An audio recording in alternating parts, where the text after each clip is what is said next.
Enuma, Elish, La, Nabu, Shamamu, Shaplitu, Amatum, Shuma, La, Zakrat.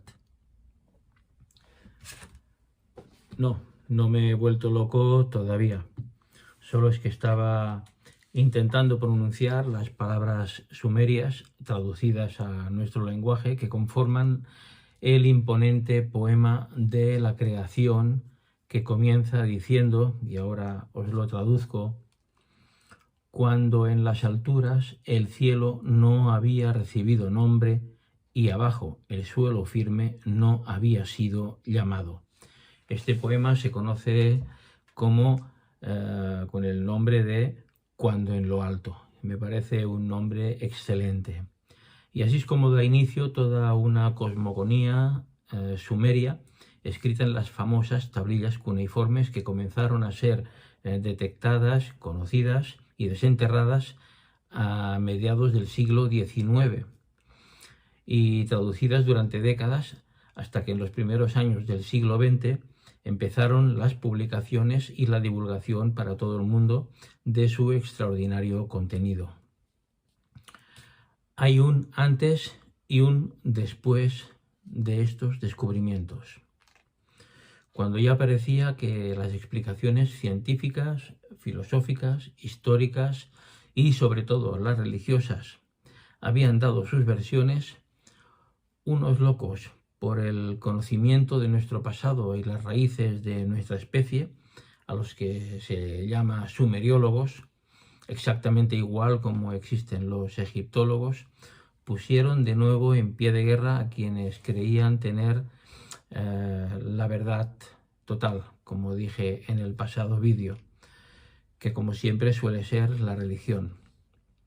Solo que en esta ocasión el asunto reviste una especial relevancia, en tanto que el sumeriólogo viene a demostrar que los primeros capítulos del Génesis son una copia casi fiel del mismo relato descubierto en las tablillas sumerias, pero traducido, adaptado y editado casi 2000 años después de la versión hebrea que quedó estampada en lo que hoy conocemos como el Antiguo Testamento.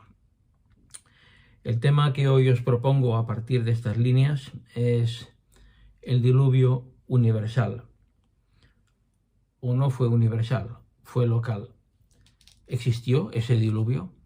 Os lo propongo porque hay mucho de lo que hablar sobre este asunto y veréis cómo no es exactamente como nosotros lo conocemos.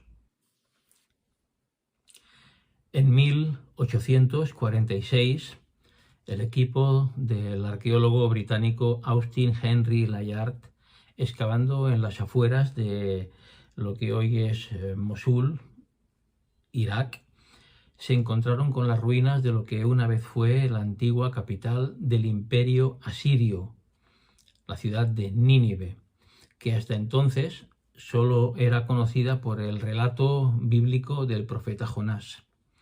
Pero no solo eso, sino que entre los escombros, según el informe enviado a Londres por el propio Layard, sus trabajadores habían dado con una de las estancias de ese gran palacio.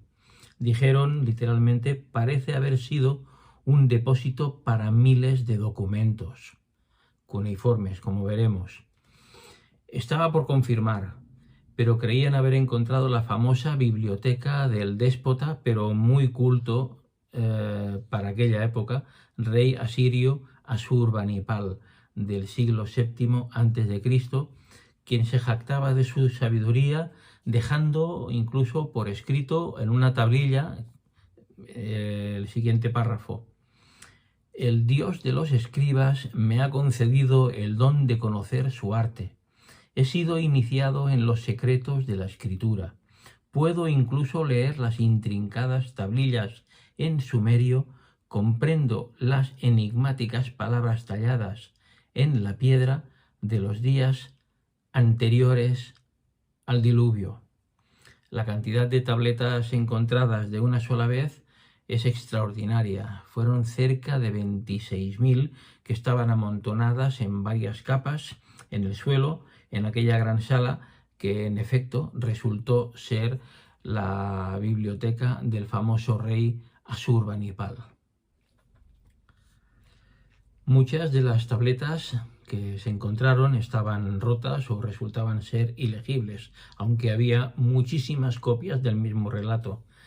Pero solo 16 años más tarde de aquel gran descubrimiento, tras la clasificación y estudio del material facturado a Inglaterra, un 3 de diciembre de 1862, el joven arqueólogo y autodidacta George Smith daba un discurso en la Sociedad Inglesa de Arqueología Bíblica sobre los hallazgos y las tabletas que él mismo había traducido del cuneiforme.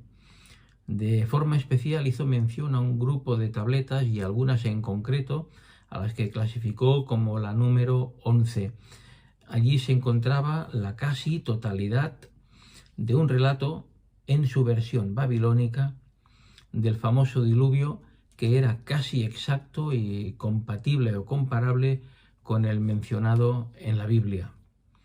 Su intervención en ese discurso en la Sociedad Arqueológica Bíblica causó una enorme sensación entre los medios académicos.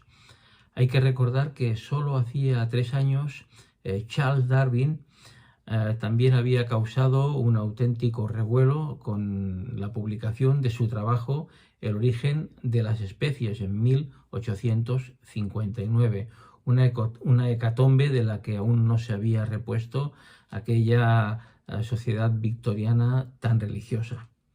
Pero volviendo al discurso de George Smith, aún hay más, mucho más. En aquel grupo especial de tablillas se iban identificando fragmentos de muchos pasajes relacionados con los primeros capítulos del Génesis, en lo que hoy se conoce y los sumeriólogos han detectado y han dado nombre como la epopeya de Gilgamesh. Como mínimo, los 10-11 primeros capítulos del Génesis bíblico son un fiel reflejo, una copia, si lo preferís, de aquel grupo especial de tablillas. Ahora bien, ¿qué es lo que dicen los científicos?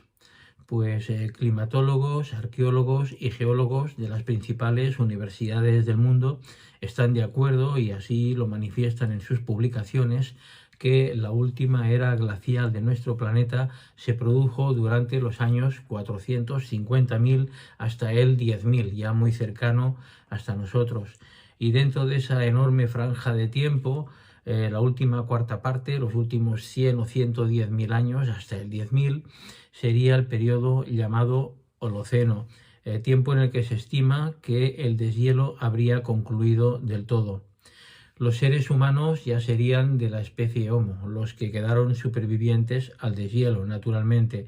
Estarían perfectamente capacitados para comprender, quizá incluso para explicar, aunque no lo hicieran en su totalidad, que alguna desgracia había ocurrido en su hábitat, en su planeta. Y dado que vamos a hablar del diluvio bíblico, deberíamos ubicarnos en un lugar concreto. Ese lugar se llamaría Mesopotamia. Mesopotamia significa tierra entre ríos. ¿Qué ríos? El río Éufrates y el río Tigris. Si miráis un mapa veréis que en la cabecera de esos dos enormes ríos se encuentra una cordillera conocida por su nombre bíblico, que serían los montes Ararat. Tiene montañas de casi 5.000 metros de altura. Y a la derecha o al este del río Tigris nos encontraríamos con otra enorme cordillera, que son los montes Zagros. Y todo esto hay que tenerlo en cuenta por lo que hablaremos.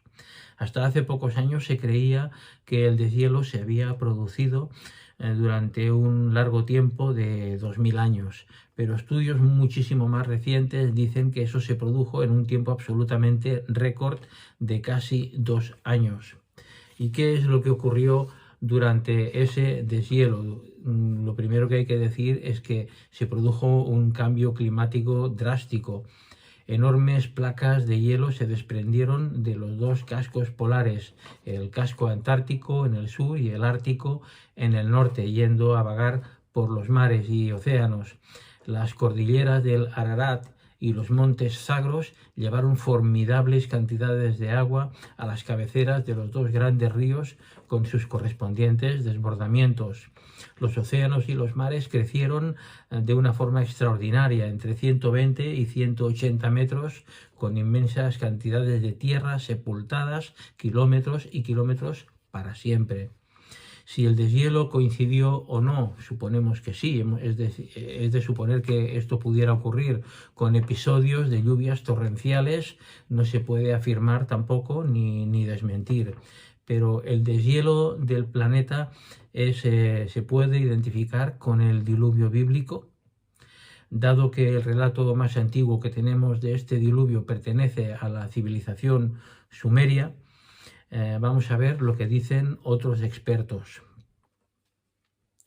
Antes de comenzar con los relatos propiamente dichos de lo que fue el diluvio, decir que diversas excavaciones realizadas a principios del siglo XX por diferentes equipos de arqueológicos en las regiones donde habían existido las grandes ciudades sumerias de Ur, Kish, Erech, Surupak o incluso Nínive, daban lecturas muy parecidas. El equipo del arqueólogo Sir Leonard Woolley comenzó sus excavaciones en la zona de Ur en el año 1922, donde se encontraron y desenterraron más de 2.500 tumbas, muchas de ellas pertenecientes a la realeza. Y en 1929 creyeron haber encontrado los restos de un diluvio, pero al comparar los hallazgos con los de otros equipos de arqueólogos, llegaron finalmente a la conclusión de haber encontrado la ciudad bíblica de Ur, los restos de la civilización sumeria más antigua.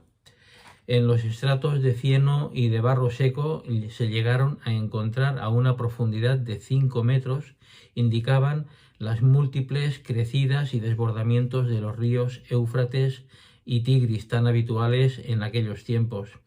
Pero otros equipos de excavación llegaron incluso a la profundidad de 18 metros, donde se encontraron con nada más y nada menos que 13 estratos de capas de barro y arena ribereña, que sin duda tenían una antigüedad entre 3.000 y 4.000 años.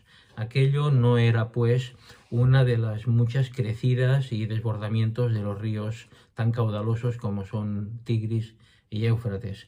Pero eso sí, si hubo un tiempo, una época en el que se produjeron unas lluvias especiales y a eso se le ha llamado diluvio, por supuesto que hay que tener en cuenta y no se puede disociar que esa catástrofe iría siempre acompañada de los desbordamientos de esos dos grandes ríos y anegando absolutamente territorios inconmensurables. Sucedió al final del llamado periodo del Obeid o era mítica, cuando se dice que los dioses reinaban en la tierra o cuando los reyes se hacían dioses, de lo cual hay un amplísimo registro. En un libro que recomiendo vivamente a todos quienes interesen estos asuntos, su autor es Samuel Noah Kramer y el título del libro La historia empieza en Sumer, publicado por primera vez en 1956. Su autor, sumeriólogo y traductor de tabletas cuneiformes, viene a decir en uno de sus capítulos que cuando los poetas babilonios se entregaban a los plagios literarios, no tenían en cuenta que lo que estaban contando fuera exactamente real, bastaba con que fuera jocoso o divertido, según recuerdo las palabras textuales.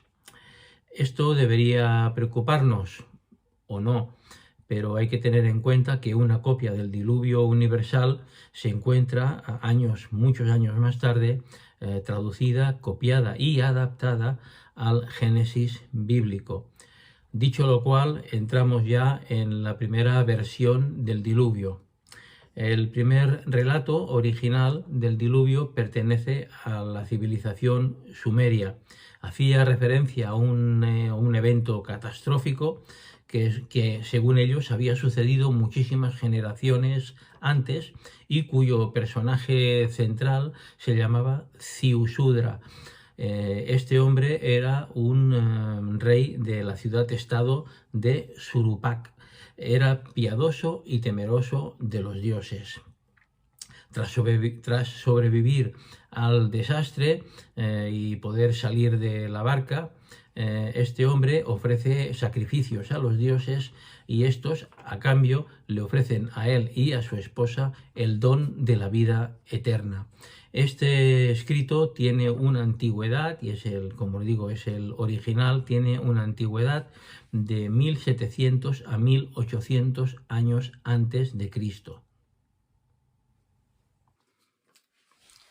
El siguiente relato copia ya pertenece a la cultura babilonia y se enmarca dentro de la gran epopeya del rey Gilgamesh. Aquí el personaje central ya no es Ziusudra ni Atrahasis, se trata de Utanapistim. Los poetas babilonios nada dicen de que este personaje superviviente fuera piadoso, justo y temeroso de los dioses. Sí lo encontramos en el relato original sumerio y luego lo encontraremos también en el relato bíblico. Cuando este personaje, Utanapistim, comprende que el peligro ha pasado, suelta unos pájaros para que reconozcan el terreno y para ver si ya pueden pisar tierra firme.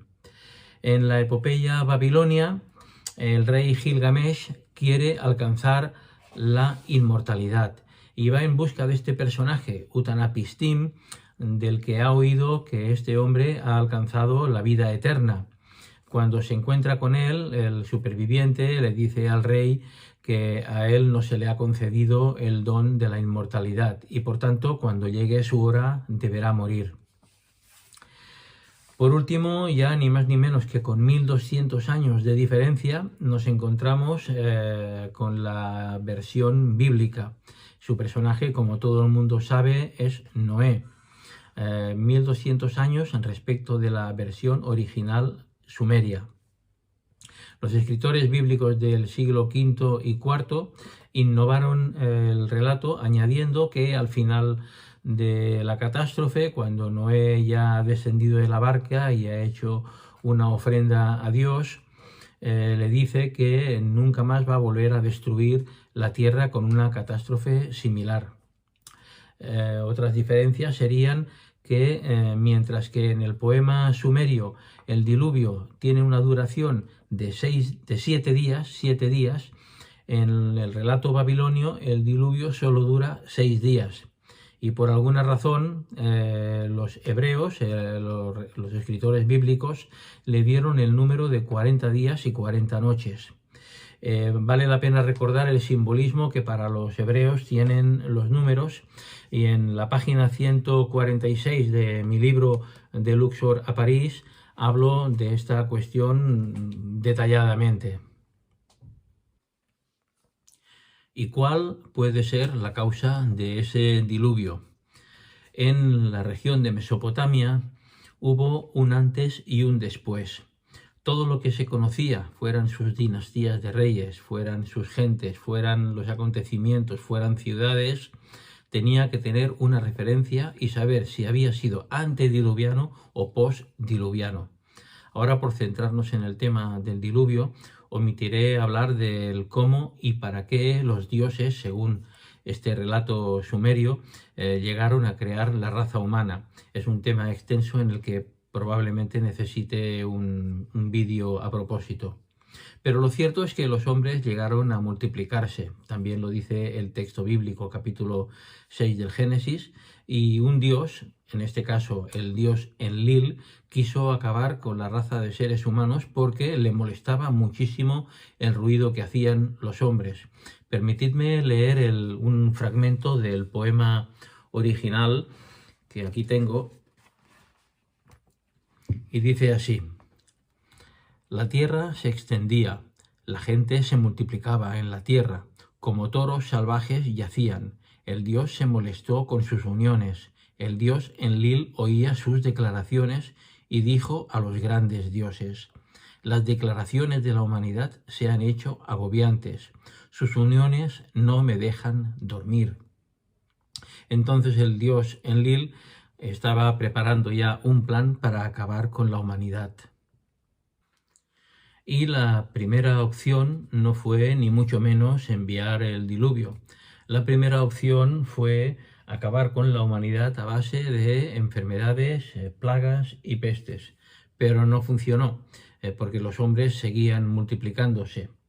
Así que el hombre justo, el equivalente al Noé bíblico, intercede, va en busca del Dios creador, que se llama Enki, y le dice lo siguiente, y permitidme seguir leyendo un pequeño fragmento del poema. Oh Señor, la humanidad gime, la furia de los dioses consume la tierra, y sin embargo tú eres el que nos ha creado. Que cesen los dolores, los mareos, los resfriados, la fiebre. La segunda opción, dado que la primera con las pestes, las plagas y las enfermedades no había funcionado, fue matar a la humanidad de hambre. Y permitidme leer, sigue el poema diciendo: desde arriba el calor no era, abajo las aguas no surgían de sus fuentes, la matriz de la tierra no daba frutos, la vegetación no crecía, los negros campos se hicieron blancos, la amplia llanura se asfixió con sal. Cuando el sexto Sataham, sería un periodo de tiempo, llegó, se preparaban a la hija para la comida, al hijo se preparaban como alimento, una casa devoraba a la otra. Llegaron incluso al canibalismo, según cuentan los poetas sumerios. Pero, una vez más, la intervención del piadoso dios Enki, el creador de los seres humanos, hace que este segundo plan de matar a la humanidad de hambre también fracase. Y se le acusa en la asamblea de los dioses de haber ayudado a los hombres pasándoles alimento. En esa asamblea presidida por el gran dios altísimo Anu, se conjuran ya, ahora sí, para acabar con toda vida en la tierra a través de un diluvio. Y además se obligan a hacer un juramento, y ese juramento consiste en que ninguno de los dioses debe informar a los hombres de esos planes. Pero el dios Enki, el piadoso dios Enki, piensa: ¿qué impide, si no se lo voy a decir a ningún hombre, qué impide que yo hable con una pared, tal como lo escucháis? Entonces él se las apaña para hacerle llegar un mensaje al hombre piadoso, al Noé bíblico, o a Traharris, o Ziusudra, para decirle: mira, yo voy a estar en el templo y voy a contarle algo a una pared. Si tú estás por allí, quizá puedas escucharlo. Y me vais a permitir que lea el último fragmento del poema, que dice así. Le habla a un biombo. Dice así: biombo de juncos, dijo, presta atención a mis instrucciones. En todos los lugares habitados, sobre las ciudades, una tormenta asolará. Esta será la destrucción de la simiente de la humanidad.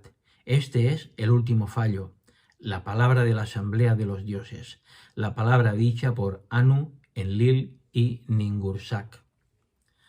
A continuación ya le da instrucciones para que se salve haciendo un barco, y la historia de Noé ya es más que conocida.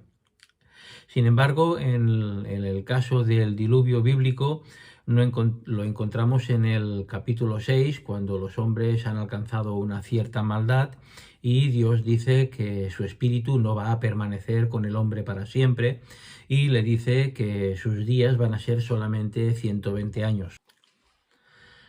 Ahora bien, ¿cómo y cuándo se transformó esta narración antiquísima de un diluvio sumerio en la historia bíblica del patriarca Noé? Pues para ello se produjeron una suma de acontecimientos, de los que hablaré a renglón seguido, que propiciaron que se puedan leer como mínimo los 11 primeros capítulos del Génesis creyendo que son de inspiración divina, cuando no es así. Es decir, si esta narración sumeria la leemos como cualquiera puede leer en los libros de historia, tenemos todo el derecho a pensar que se trata de leyendas y mitología. Pero si la misma historia, copiada, transformada y adaptada, la encontramos en el libro del Génesis bíblico, inmediatamente y automáticamente se convierte en la palabra de Dios. Mi consejo sincero sería que nadie piense de esta manera y que no se haga trampas al solitario. Como todo el mundo sabe, la actual nación de Israel en la antigüedad se mantuvo dividida en dos reinos durante más de 300 años, el reino del norte y el reino del sur. Los del norte eran conocidos por los asirios, que era el imperio dominante en Mesopotamia en aquel tiempo, por el nombre de Bit Omri, lo que en el Antiguo Testamento se encuentra como la casa de Omri, y su capital era Samaria. Los del sur eran conocidos como los Yehud o judíos y tenían su capital en Jerusalén.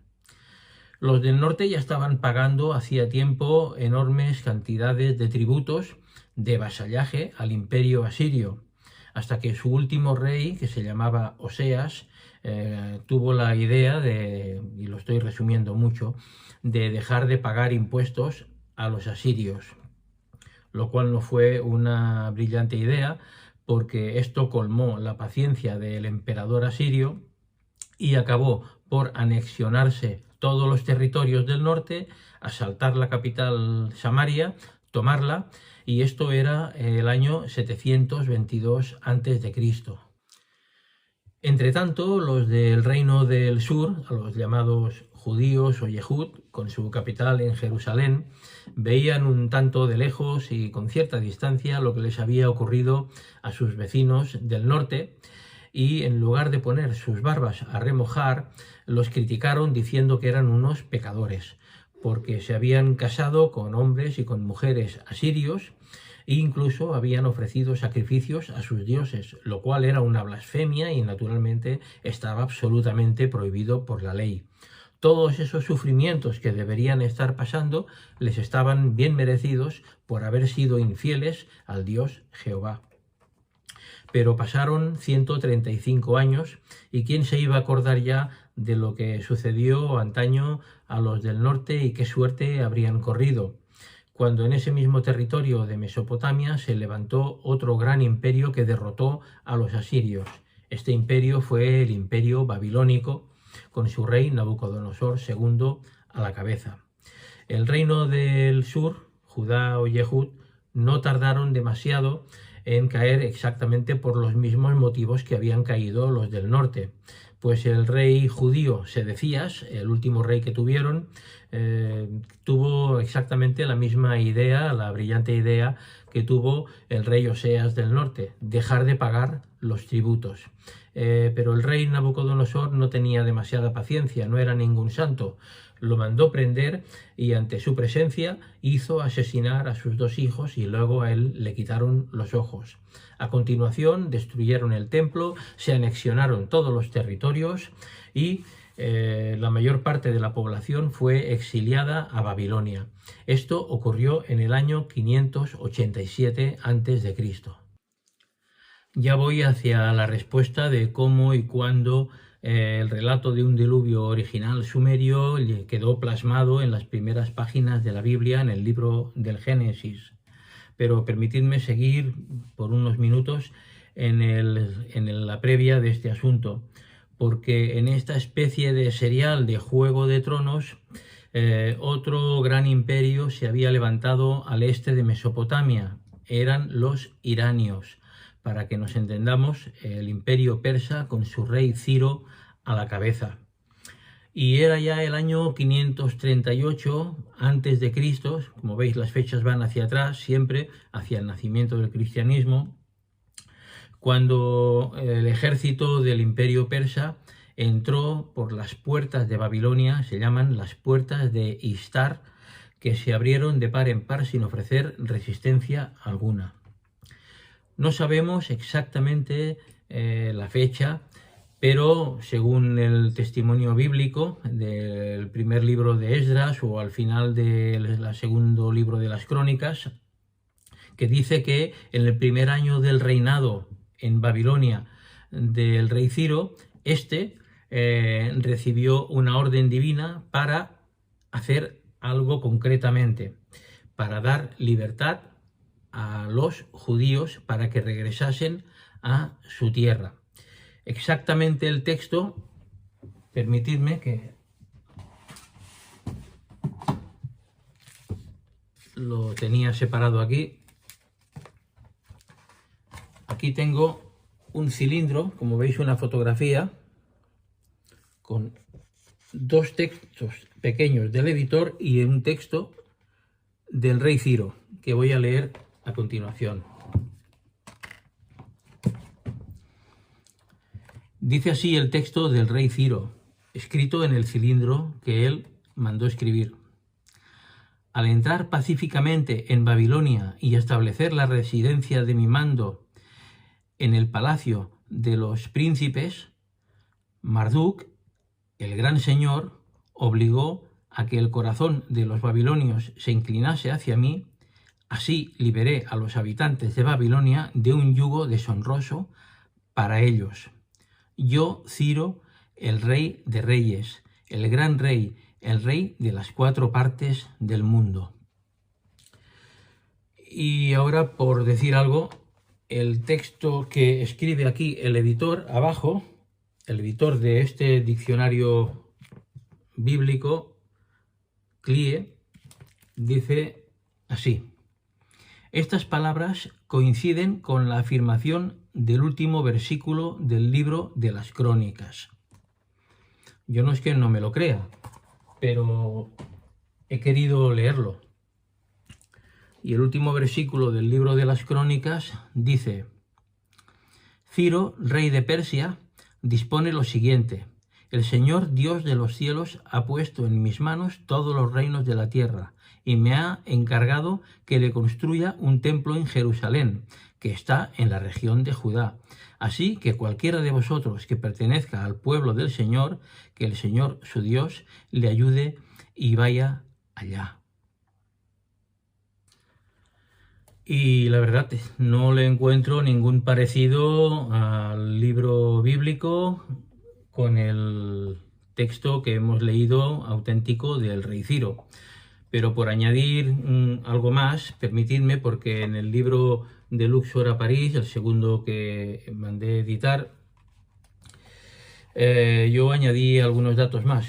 Curiosamente, un detalle es que en la misma página 196 del diccionario y de mi libro está la fotografía del cilindro original de Ciro.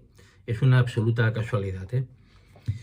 El rey Ciro añadió algunas cosas más. Él dijo: que las personas que deseen irse puedan hacerlo, que puedan regresar a sus hogares, que el dios Marduk, dios de Babilonia, les muestre una bondad eterna, que yo haya hablado la verdad ante Marduk y que haya actuado con justicia para sus habitantes. A continuación, añadí una oración que el rey Ciro hace al dios Marduk, y dice así: oh Marduk, gran señor, protector de mi reino, y yo soy Ciro, rey de la tierra de Ansán. Por tu gracia he llegado a ser rey de muchas tierras.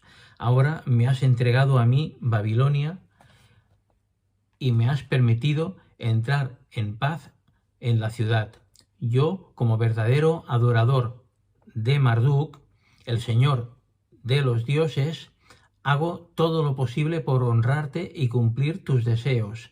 Me has buscado un propósito recto para que guíe a tu pueblo correctamente y para que busque tu voluntad en todo momento.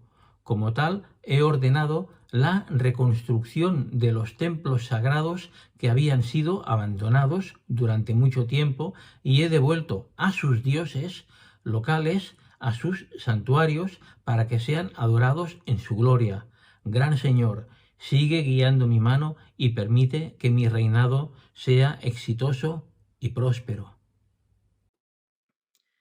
Después de haber leído un texto en el propio diccionario bíblico o el mismo texto bíblico al final del segundo libro de las Crónicas, o la oración que hace el rey Ciro al dios babilonio Marduk, quizá te quede algún pequeño desconcierto y no sepas quién tiene razón o qué es lo que ha ocurrido aquí. A mí no me genera absolutamente ninguna duda. Dado que el único lugar donde los sacerdotes judíos, tenerlo en cuenta, iban a permitir que se celebraran los cultos al Dios Jehová a partir de entonces, tenía que ser en Jerusalén y concretamente en el templo que se iba a reconstruir. Esto está dicho hasta la saciedad en el primer capítulo también del libro de Esdras.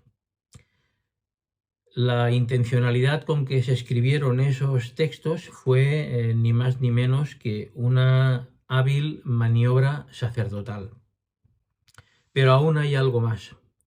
Desde que el rey Ciro se apoderó de Babilonia hasta que un sacerdote judío nacido en el cautiverio babilonio llamado Ezra o Esdras regresó a la tierra de sus padres, a Jerusalén, con toneladas de oro, según dice el texto en el libro de Esdras, y portando el libro de la ley bajo su mano, pasaron 80 años más. Y ya estamos en el año 458 a.C. Y solo una cifra: 260 años. Son los que transcurren desde que en el 722 a.C., como recordaréis, el imperio asirio derrota a los israelitas del norte, destruye la capital, Samaria, y deporta a sus gentes, hasta el año 458 a.C., cuando un sacerdote judío llamado Esdras, pero nacido durante el cautiverio en Babilonia, y que ya sería nieto o bisnieto de quienes fueran deportados originalmente a Babilonia, regresó a Jerusalén, recordémoslo, con el libro de la ley en la mano. Un cuarto de milenio durante el cual todos los cautivos, fueran del norte, fueran del sur, se vieron asimilando la cultura, idioma, leyendas, festividades, costumbres, folclore y los dioses de los lugares a donde fueron deportados. Y en esos lugares, precisamente, y en Babilonia de forma particular, se había copiado y adaptado la cultura sumeria. Los babilonios habían creado su propio personaje, que se llamaba Utanapistim, como recordaréis, y habían creado su propia leyenda de un diluvio. Exactamente lo mismo que hicieron los profetas o sacerdotes bíblicos de Israel con un personaje llamado Noé, llevando el relato transformado y adaptado en su Bereshit, el libro del Génesis, primer libro de la Biblia. Llegados a este punto y para finalizar, nos podemos preguntar y responder: ¿pero existió ese diluvio universal? ¿O si existió, estuvo localizado en alguna parte determinada de nuestro planeta? Lo que sí sabemos es que el fenómeno del deshielo de nuestro planeta tras la última era glacial, eso sí fue un cataclismo de dimensiones absolutamente globales. Y a renglón seguido nos podemos preguntar: ¿pero hubo, aunque fuera miles de años más tarde, algún episodio severo de lluvias al que podamos llamar un diluvio? También sabemos que las habituales crecidas de los ríos Tigris y Éufrates, tan caudalosos, con sus correspondientes desbordamientos, provocaban enormes males. Y naturalmente no hay razones para pensar que ello no hubiera podido coincidir con algún episodio concreto de lluvias torrenciales que mereciera un capítulo especial en la memoria y en el recuerdo de los sumerios, y así lo dejaran reflejado en las tablillas sumerias cuneiformes, creando o recordando a un personaje, rey de Shuruppak, llamado Ziusudra. Mi opinión es que ambas dos posibilidades no solo son ciertas, sino que están ampliamente probadas y documentadas por geólogos, arqueólogos y climatólogos. De tal modo que los descubrimientos del siglo XIX y la ciencia con las pruebas aportadas nos han enseñado una pequeña parte de nuestro pasado, la de nuestro planeta, incluso de nuestra propia especie, que solo conocíamos a través de los relatos bíblicos. Sé que hay muchas personas que tienen mentalidad religiosa y preferirían seguir creyendo que el relato bíblico es el original y lo demás no solo son cuentos, sino que son leyendas y son mitología. Están en su absoluto derecho y es muy respetable. Pero lo que he presentado en este corto espacio no es mi opinión. Son datos, es información que todo el mundo tiene derecho de contrastar y comprobar. Podría yo estar equivocado. Personalmente creo que siempre será mejor conocer la verdad, aunque ésta desborde nuestra mentalidad o nuestros esquemas preconcebidos, si es que los tienes. Porque conocer la verdad, te aseguro que siempre te hará un poco más libre. Te doy gracias por la atención y hasta el próximo.